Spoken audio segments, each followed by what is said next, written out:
Olá, amigos do Curso Fórum, bem-vindos a mais um Descomplicando a CLT, esse programa que tem por objetivo tirar um pouco das dúvidas, desmistificar um pouco esse importante código que nós temos sobre as leis trabalhistas, que é a consolidação das leis do trabalho.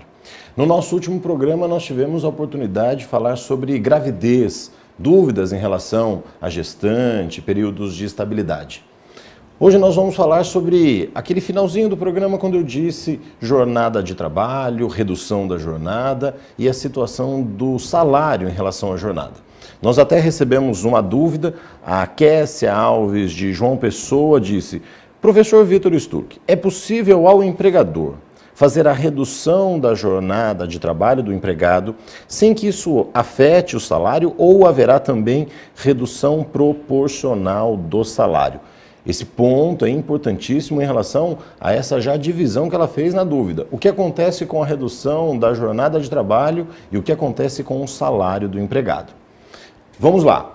Em relação à redução de jornada, é possível sim reduzir a jornada de trabalho do empregado, na medida em que a Constituição, no artigo 7º, previu que nós temos uma jornada máxima. Está lá no artigo 7º, inciso 13. O máximo de jornada de trabalho que o empregado tem é de 44 horas por semana.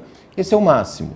É possível, sim, ser menor a jornada de trabalho. O limite que o Constituinte deu é de, no máximo, 44 horas. Agora, em relação à redução, a preocupação é como é que fica o salário. Porque quando a gente olha para a Constituição, a gente vê que a ideia do legislador foi estabelecer uma jornada máxima e um salário mínimo. O salário mínimo também está previsto na Constituição, artigo 7º, inciso 4º. Existe uma correlação, o máximo de jornada para um mínimo de salário. É possível estabelecer jornadas menores, mas proporcionalmente o salário pode ser menor. Quando o empregador ele quer fazer a redução de jornada de um empregado, é possível proporcionalmente reduzir o salário. O problema é que a Constituição também limita a possibilidade de redução de salário. O mesmo artigo 7º, que é esse artigo dos direitos do trabalhador, estabelece: podemos reduzir o salário do empregado somente por acordo ou convenção coletiva de trabalho. Esses dois institutos, essas duas normas que estão apresentadas na Constituição e também estão previstas na CLT, são duas grandes normas, duas grandes verdadeiras leis do trabalhador e do empregador, porque elas são criadas pelas próprias partes. A Convenção Coletiva de Trabalho ela é criada pelo Sindicato dos Empregados e Sindicato dos Empregadores. Eles fazem um acordo, uma manifestação de vontade chamada Convenção Coletiva de Trabalho. Está lá no artigo 611 da CLT. Essa manifestação da vontade coloca direitos, obrigações dos dois com um prazo máximo de validade de 2 anos. Popularmente, as pessoas chamam isso de dissídio coletivo. Na verdade, não é dissídio. O dissídio é a consequência. A gente pode falar sobre isso em outro momento, em outro encontro, mas só para diferenciar, o dissídio ele vem da ausência. Quando não deu certo a negociação entre os sindicatos, aí a gente pode fazer o dissídio. A convenção coletiva, então, vai ter a manifestação da vontade do sindicato, dos empregados e dos empregadores. Já o acordo coletivo é um pouco mais específico. Quando o empregador precisa fazer alguma coisa na empresa, ele pode chamar o sindicato dos empregados para negociar com o sindicato dos empregados eventual modificação. Então, por exemplo, a redução de salário de alguns empregados da empresa. Você, empregador, que quer fazer a redução do salário, esquece um pouquinho a jornada, dá para fazer a redução somente do salário do seu empregado? Dá, mas para isso precisa chamar o sindicato. Então chama o sindicato, propõe um acordo coletivo de trabalho, previsão na CLT e na Constituição, e aí o sindicato faz uma assembleia com os empregados e verifica se os empregados concordam com isso. Para fazer somente a redução de salário, precisa da manifestação da vontade dos empregados com a participação do sindicato. Agora vamos pensar em relação à dúvida que a Kessia nos trouxe. Pode reduzir a jornada e reduzir o salário? Pode, mas a gente precisa manter o valor da hora de trabalho. Então essa redução tem que ser minimamente proporcional. O sujeito trabalhava 8 horas por semana, consequentemente 8 horas por dia, consequentemente 44 horas por semana e proporcionalmente recebia R$2.000 por mês. Dá para reduzir essa jornada, por exemplo, para 4 horas por dia, ou seja, 20 horas ou 22 horas por semana, e receber R$1.000 por mês? É possível, mas a Constituição e a CLT exigem que para a redução de salário tem que ter a participação do sindicato. Então, você empregador que precisa fazer a redução da jornada de trabalho dos seus empregados, que consequentemente acarretará a proporcional redução de salário, precisa chamar o sindicato. E aí o sindicato vai fazer essa organização, vai fazer essa assembleia com os empregados e certamente, se for da vontade de todos, haverá essa redução. Uma questão que fica é: quantos empregados nós precisamos ter no mínimo para fazer esse acordo coletivo de trabalho? Veja, eu já tive uma experiência numa das empresas que eu advoguei.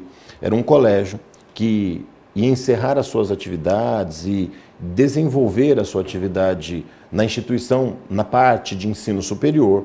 Então, ia mudar muito a dinâmica da empresa e ela ia fazer a redução da jornada com aqueles funcionários, aqueles empregados do colégio que ia ser fechado. Nós íamos ficar somente com a faculdade. O que foi proposto? Foi proposto reduzir a jornada de trabalho de todos esses empregados pela metade com a correspondente diminuição de salário. Só que era uma cidade no interior do estado de São Paulo, não tinha sindicato naquela localidade, precisamos chamar a federação, eram poucos empregados, nós tínhamos na época 6 empregados nessa situação, e conseguimos agendar com o presidente da federação, depois de tanto tempo, no final, entre pedidos de demissão, demissão do empregador, aposentadoria, várias formas de extinção do contrato, no dia que a gente foi fazer esse acordo, só tinha um empregado que teria essa redução. Precisa do sindicato para fazer um acordo coletivo e a redução de jornada / salário de um único empregado? Precisa. Para um único empregado, nós precisamos fazer a redução mediante acordo coletivo de trabalho. Agora veja, quando nós falamos em redução proporcional, a gente mantém esse núcleo, essa base que é o valor da hora de trabalho. Obviamente, o empregador fará outras propostas. É uma forma de compensação. Nada que o empregador e o empregado não negociem. Mas o nosso direito brasileiro ainda protege o empregado. E não há mal nisso. É que, na visão do empregador, isso realmente onera demais o empregador. Por isso a importância da participação do sindicato. Certamente, essa redução de jornada e essa redução de salário vão refletir nos outros direitos trabalhistas. O valor do INSS desse empregado vai ser menor. O valor eventual, se for o caso de imposto de renda, vai diminuir ou até nem vai existir, de acordo com o valor do salário, pode chegar na faixa de isenção. E os outros direitos, férias, 13º, podem sofrer alteração. Mas isso tudo vai ser analisado com base na data em que houve a redução, no período de redução e na quantidade de redução. Nós podemos, então, falar sobre esse assunto num outro encontro. Podemos falar sobre o 13º salário e os seus efeitos em relação à jornada de trabalho e a redução dessa jornada e redução do salário. Então, no nosso próximo encontro, nós vamos falar sobre o 13º salário e o correspondente efeito pela diminuição da jornada de trabalho e do salário e os efeitos que isso causa no 13º. Muito obrigado pela sua atenção, um forte abraço e até o nosso próximo encontro aqui no Descomplicando a CLT.